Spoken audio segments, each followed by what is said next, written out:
C'est-à-dire, ces gens-là n'appartiennent pas au diable. Ils appartiennent uniquement à Dieu. L'église corps de Christ n'est pas constituée des païens. L'église corps de Christ n'est pas constituée des mauvaises personnes. Mais elle est constituée des personnes rachetées uniquement pour Dieu et exclusivement. La constitution congolaise dit ceci. La nationalité congolaise, elle est une et exclusive. C'est-à-dire quoi? On ne peut jamais avoir la nationalité congolaise et la partager avec une autre nationalité. C'est-à-dire une fois que tu as la nationalité française, directement tu cesses d'être congolais, tu deviens français. Même si la constitution française accepte que quelqu'un puisse avoir 3 nationalités, mais la constitution congolaise ne permet pas à un Congolais d'avoir 2 nationalités. C'est-à-dire que la constitution céleste aussi ne compte pas à une personne d'avoir double nationalité. Si le diable peut accepter que tu lui appartiennes et que tu viennes en même temps prier, si le diable peut accepter que tu lui appartiennes et que tu viennes aussi coucher à l'église, que tu viennes offrir, mais la constitution céleste dit ceci: la nationalité du ciel, elle est une et exclusive. Tu ne peux pas être du diable. Jamais. Voilà pourquoi la Bible dit: celui qui n'est ni chaud ni froid, je les vomirai. Alors, bien-aimé, pose-toi la question: je fais réellement partie de cette église, corps de Christ, je fais partie de notre corps.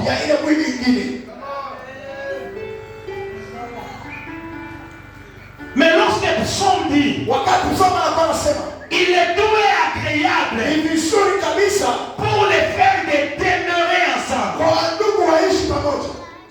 Là, il n'est plus question d'une église corps de Christ. Lorsque nous sommes dit, il est doux et agréable pour les frères de demeurer ensemble.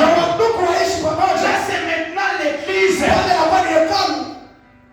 locale. C'est maintenant l'église, une communauté par exemple. C'est maintenant une église, une congrégation. Là, ce n'est plus l'église universelle corps de Christ, mais ça devient une église localisée physiquement. Par exemple, Meda.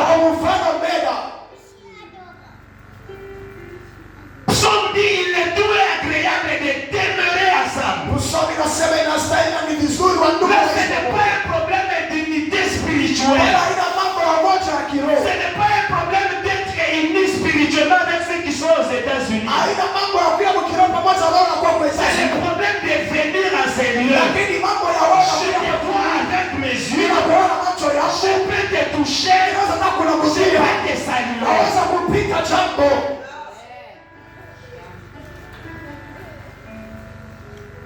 Voilà pourquoi j'étais en train de te dire, s'il y a des gens qui négligent l'église, lui-même donne beaucoup d'importance à l'église.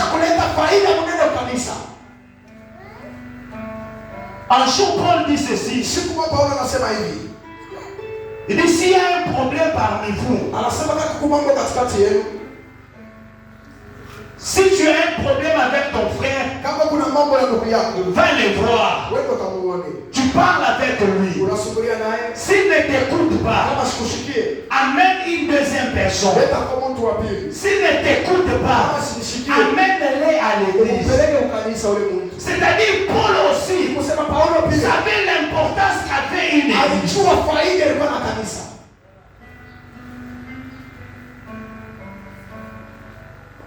C'est quoi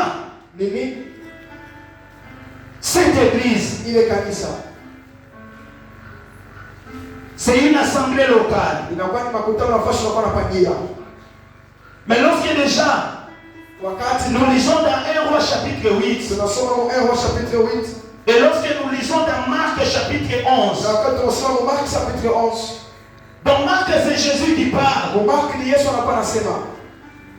Il rappelle aux gens qu'il a trouvés dans l'église. Il leur rappelle quelque chose qu'ils connaissaient déjà.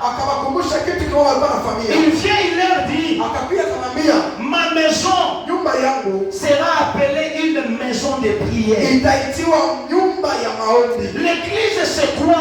L'église c'est la maison de l'Éternel. L'église c'est quoi? L'église c'est la maison de prière. L'église c'est quoi? Lorsque vous êtes dans Acte 2, 41 à 45, vous comprendrez que l'église c'est aussi un lieu d'adoration. Vous pouvez appeler à adorer Dieu, à élever le nom de Dieu. Voilà pourquoi Dieu donne beaucoup d'importance à l'église. Quel est le mystère qui est derrière l'église?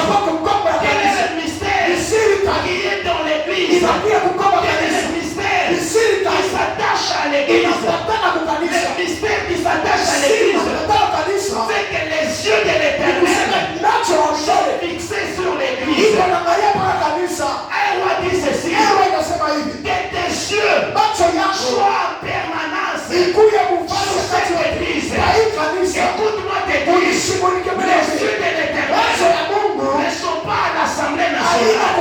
Les yeux de l'Éternel ne sont pas fixés sur la Maison Blanche. Mais les yeux de l'Éternel sont fixés à ce lieu, à ce moment où je suis en train de parler. Les yeux de l'Éternel ne sont pas fixés à autre place. C'est Seigneur en ce lieu.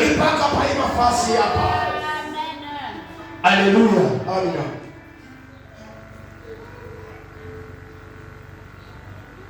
Néglige toutes choses, mais ne néglige pas l'église. Si au moins tu savais l'importance de l'église,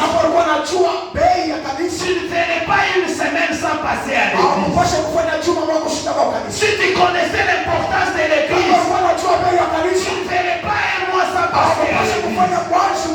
Il y a une bénédiction attachée juste à ceux qui viennent à l'église de Dieu.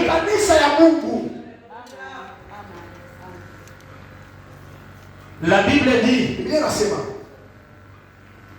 dans ma maison, il n'y aura ni femme stérile, ni celle qui avorte. Et ce mystère-là, vous n'allez pas les retrouver à la cité de l'Union africaine. Ce mystère-là, ce n'est qu'en ce lieu où tu peux bénéficier des avantages de l'église. Alléluia.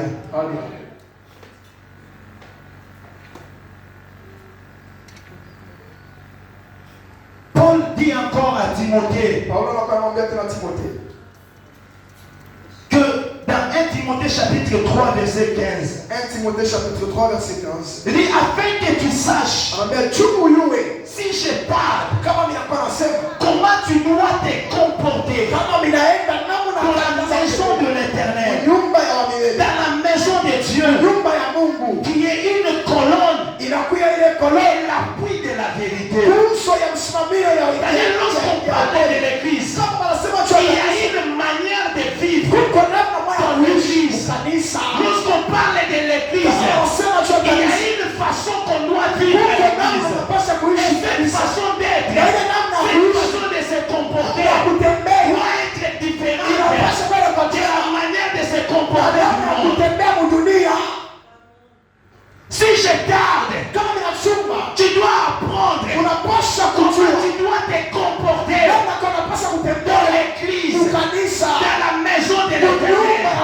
Ici n'est pas question de l'église corps de Christ, c'est question de l'église locale. Comment tu dois te comporter.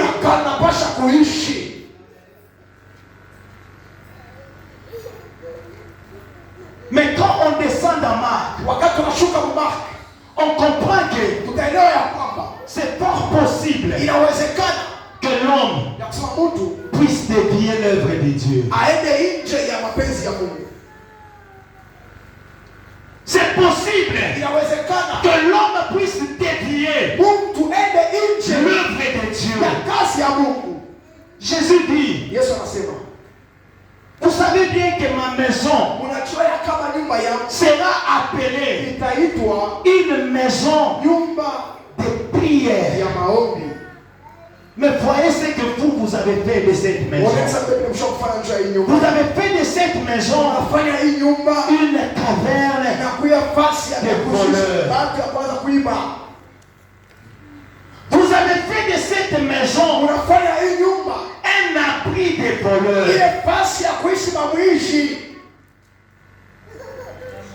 Cette réalité,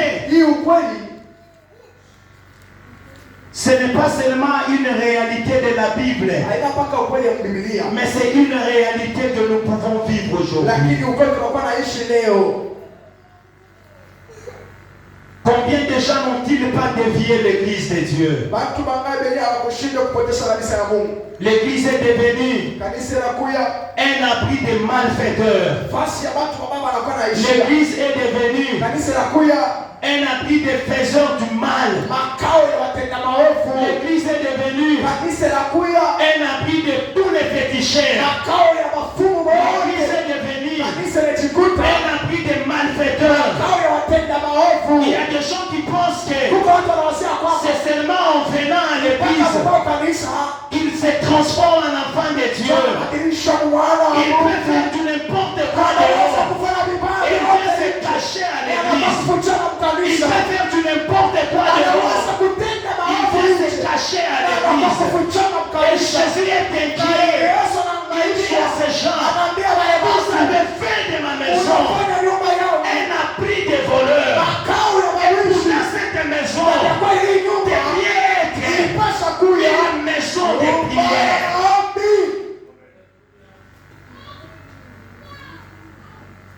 Pourquoi une maison de prière? Par la prière que nous pouvons faire en cet endroit. Cette prière est capable de déclencher des choses que le monde ne pourra jamais comprendre.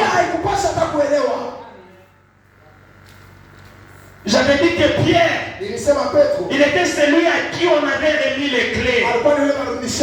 Mais lorsqu'on l'a incarcéré, malgré les clés qu'il avait, sa prière ne suffisait pas. Il a fallu la prière de toute l'église pour que Pierre soit libéré. La prière, la maison de l'église, c'est une maison de prière.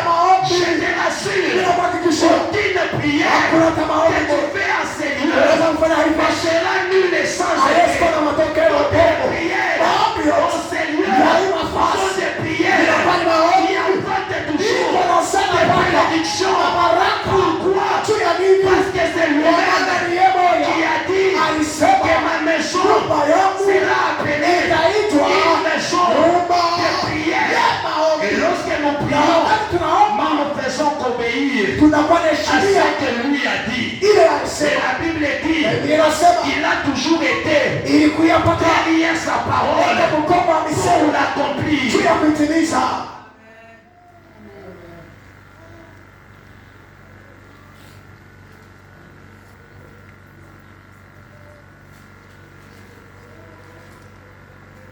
Rendons dans un roi.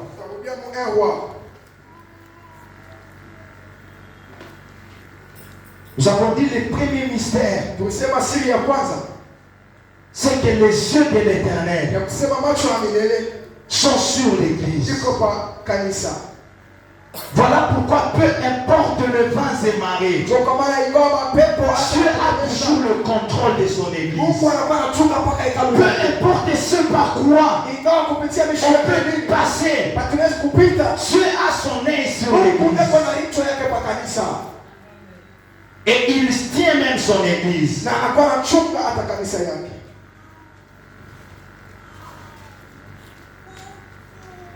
Que tes yeux soient nuit et jour ouverts sur cette maison, sur les lieux dont tu as dit, là sera mon nom. Écoute la prière que ton serviteur fait en ces lieux.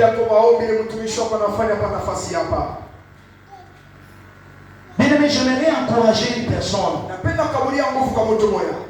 en disant que tu n'as même pas besoin que les pasteurs soient là. Tu n'as même pas besoin que les bergers soient là. Tu n'as même pas besoin que les modérateurs soient là. Tu n'as même pas besoin que les prédicateurs te donnent les intentions pour que ta prière soit exaucée. Écoutez, lorsqu'on implante seulement une église, je parle bien de l'église, la maison de l'Éternel. Lorsqu'elle est implantée, même si c'est sous l'arbre, une fois que tu arrives dans cet endroit-là, tu ouvres ta bouche et sache déjà que le Dieu de sa maison est attentif à ce que tu fais dans la prière. Rappelez-vous de Anne. La Bible dit que Anne est partie à l'église.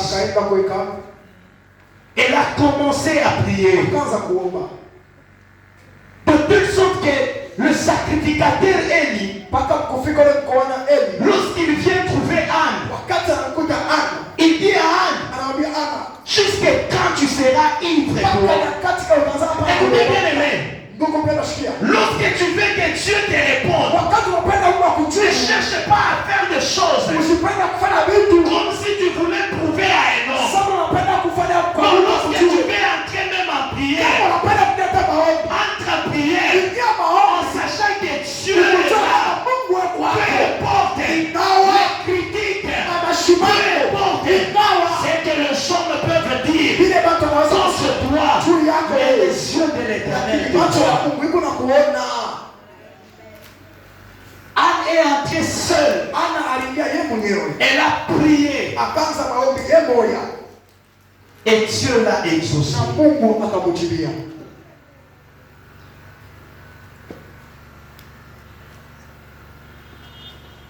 L'église de Dieu,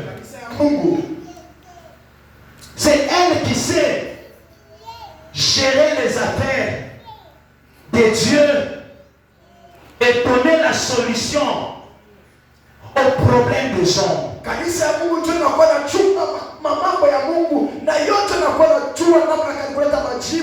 Même lorsqu'il s'agit de combats, même lorsqu'il s'agit de difficultés, dans l'église de Dieu, c'est là où il y a la solution. Dans l'église de Dieu, c'est le seul endroit où tu peux trouver la solution à un problème auquel tout le monde a diagnostiqué négativement. Mais lorsque tu viens à ces lieux, tu es capable de confondre les diagnostics des hommes. Je ne sais pas qu'est-ce que les hommes ont parlé. Je ne sais pas quel est le diagnostic que les médecins ont fait sur ta vie. Mais je sais une chose, que la prière de ce lieu est capable de t'apporter la solution.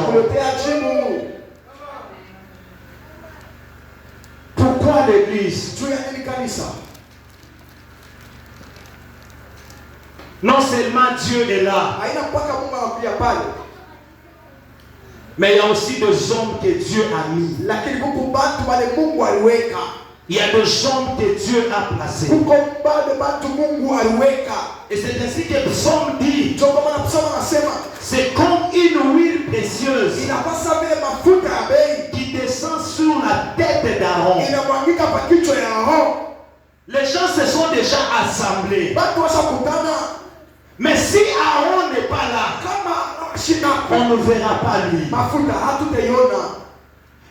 Bien qu'on est assemblé, il faut que Aaron soit là. Dans le Nouveau Testament, ce que nous devons comprendre, ça peut peut-être choquer.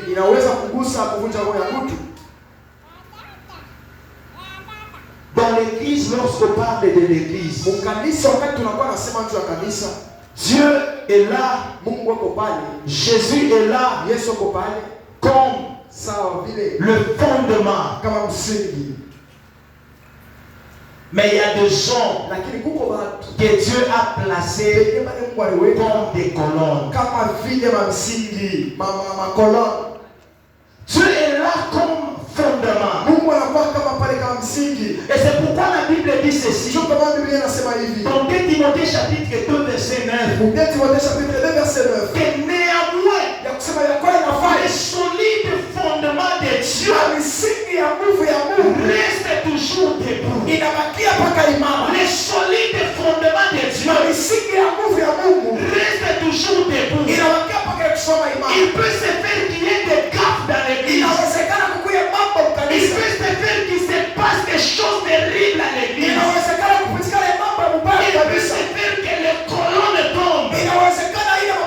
Il peut se faire que les piliers tombent. Mais le fondement de Dieu, reste toujours debout. Voilà pourquoi, malgré les scandales qu'il y a dans l'église, malgré qu'on peut apprendre, il y a un tel homme de Dieu qui couche avec les saints de l'église, qui touche à l'église, malgré qu'on peut apprendre qu'il y a des frères qui commettent les bêtises dans l'église, le solide fondement de Dieu tombera sur lui. Pourquoi il est dit, je bâtirai mon église, même les portes du séjour des morts que prétendront contre l'église. Pourquoi? Parce que les fondements, les solides fondements restent debout. Je bâtirai mon église. Pourquoi l'église ne mourra pas malgré les scandales? Pourquoi l'église ne mourra pas malgré les mauvais témoignages? On parlait contre l'église parce que l'église n'est pas fondée sur un homme, mais l'église est fondée sur la révélation. Paul a bien dit, lorsque Jésus a demandé, qui suis-je? Paul lui dit, je suis, tu es le Fils de Dieu. Et lorsque Jésus dit, je bâtirai mon église, il ne dit pas que je bâtis mon église, mais il dit je bâtirai. C'est-à-dire c'était dans une future qui était proche. Il dit je vais bâtir demain mon église. Et l'église que je vais bâtir demain, même les portes du séjour des morts. Lorsqu'on parle des portes du séjour des morts, c'est une structure où le monde des ténèbres est en train de prendre les décisions. Et il dit ceci, cette structure-là, la cour la plus élevée,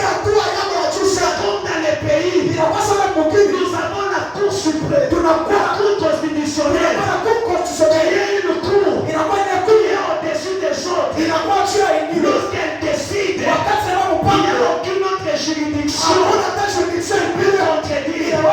C'est comme ça aussi avec les portes du séjour dehors. C'est une structure la plus élevée du monde des ténèbres.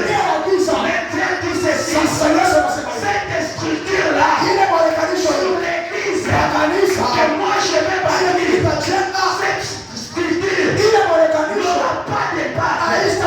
Que dire maintenant de la sorcellerie?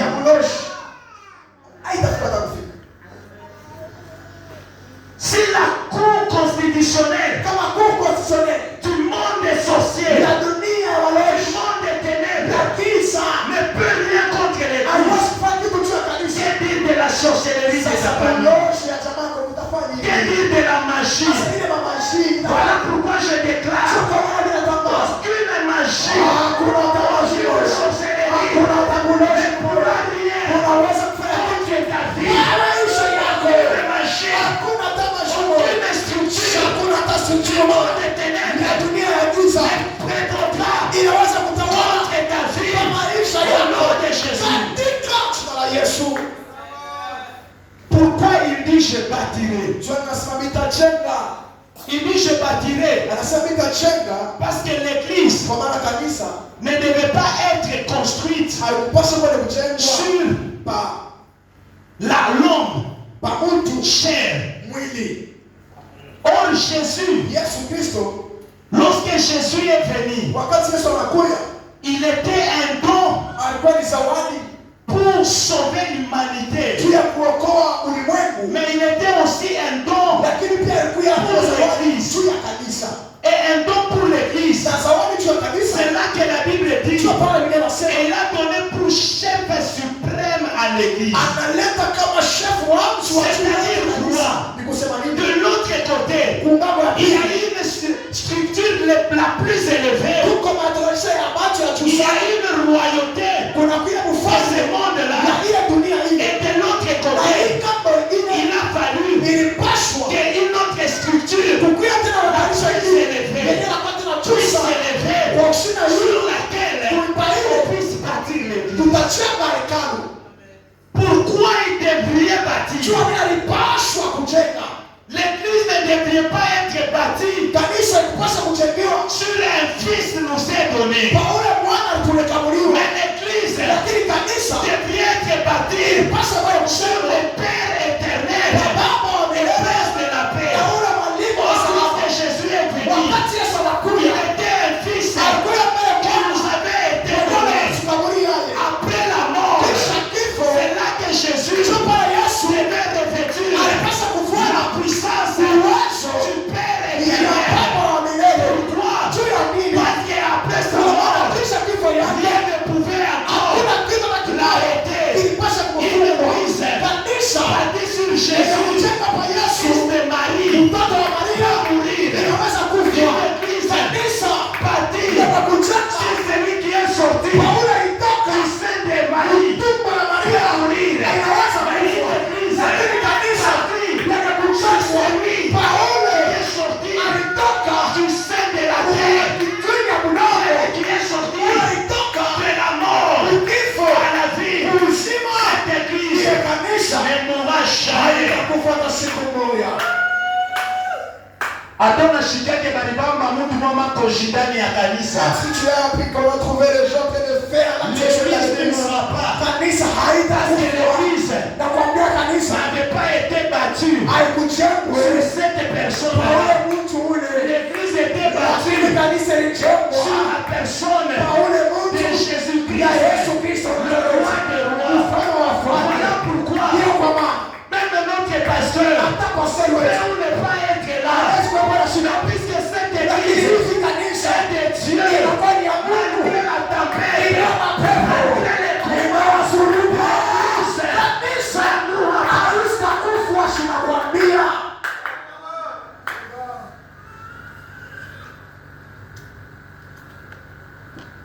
La bénédiction que je trouve dans l'église, c'est qu'on dit, là, dans cet endroit-là, il n'y aura ni femme stérile. Voilà pourquoi pourquoi j'annonce que la stérilité, à cause de ta présence en ces lieux, que la stérilité qui couvrait ta vie, la stérilité qui couvrait tes finances, la stérilité qui couvrait ton travail, il est longtemps que tu es dans une affaire, mais l'affaire n'avance pas à cause de la stérilité. La Bible dit il n'y aura pas de femmes stériles.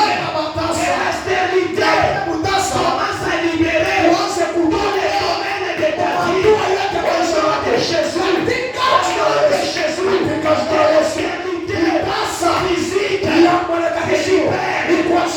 stérilité spirituelle, libère la stérilité financière, libère au nom de Jésus-Christ. S'il n'y aura pas de femmes stériles, même celles qui avortent, il n'y en aura pas. L'avortement des projets. Qu'est-ce que l'avortement? Quand le mot simple, c'est l'avortement. Tu as conçu quelque chose. Avant que cela n'aboutisse, avant que le terme n'arrive, à mi-chemin, je déclare sur ta vie, tu commenceras une affaire. Cette affaire-là réussira. Tu commenceras le commerce. Tu ne tomberas pas à vide.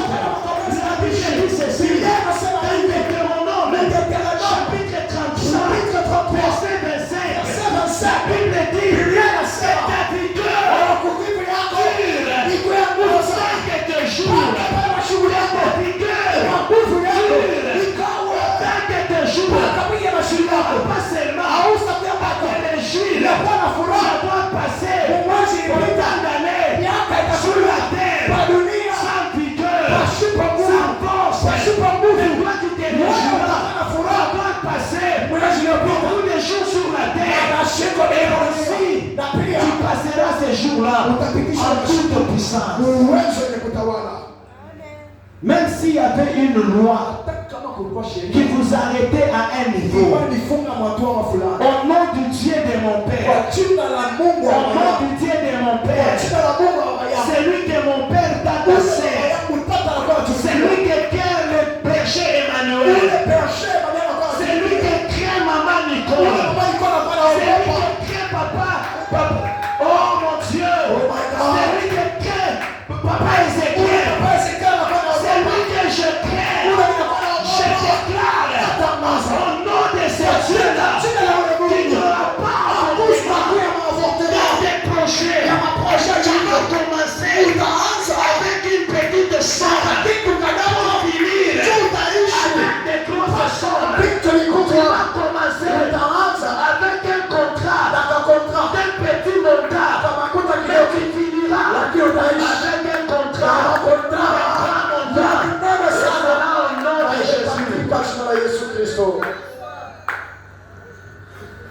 Sur les portes du séjour des morts, ne prévaudront point. Ce n'est pas la loi de ta famille.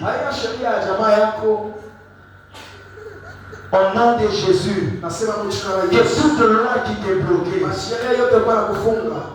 que toute loi qui freinait ta vie, que cette loi commence à te libérer. Il y a même des choses sur lesquelles on avait dit il va commencer tout à monnaie. Il y a des gens qui sont en train de méditer ta chute.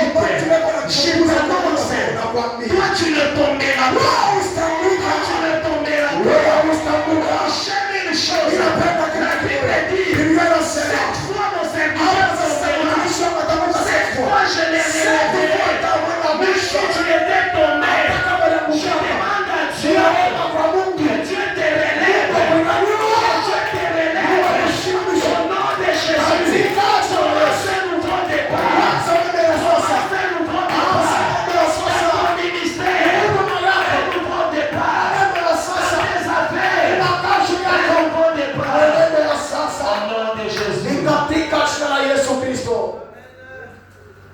On n'a pas le temps hatuna wakati de parler des facteurs ya kusemezea de mambo la dégradation de yenye l'église. inakuwa na pomona kanisa, Et ce que j'aimerais, lakini leo ninapenda ce que tu demandes à Dieu, ni wewe muombe Mungu akushimamishe tu. qu'il puisse encore te relever. Comme il a dit, Vile alisema le solide fondement de Dieu msingi ya nguvu ya Mungu demeure, inakuwa naishi, reste debout. simama mpaka imara. J'aimerais aussi que tu restes debout dans tes affaires. Napenda usimame imara J'aimerais katika que tu kazi yako. restes debout dans ton mariage. Napenda usimame imara mu ndoa yako. Aujourd'hui, Leo lorsque vous suivez les télévisions, wakati tunakuwa nafuata matelevision, vous entendrez même parler de hommes de Dieu tunakuwa sikia watumishi ya Mungu qui divorcent, wanakuwa divorce, ils se remarient, wanakuwa ni oa, ils divorcent encore, wanavuta tena ils se wanaoa, remarient. wanaoa Que manatasi, cela est devenu na normal. ile inakuwa tu ni mambo Mais que mzuri. cela ne soit pas ton Ile cas. siku upande Que wako, cela ne soit pas ton cas. hakuna siku Que upande cela wako, ne soit pas ton ile cas. siku upande wako, Que le solide fondement ile msingi ya reste debout. Est-ce Est-ce que tu peux dire à Dieu, Mungu ninapenda nibakie wa kushimama. j'aimerais que je sois solide dans l'enseignement. Nibakie wa kushimama mkutumishi kwangu. Financièrement nibakie wa kushimama.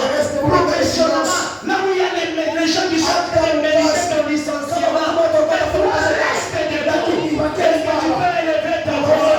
Prie au nom de Jésus.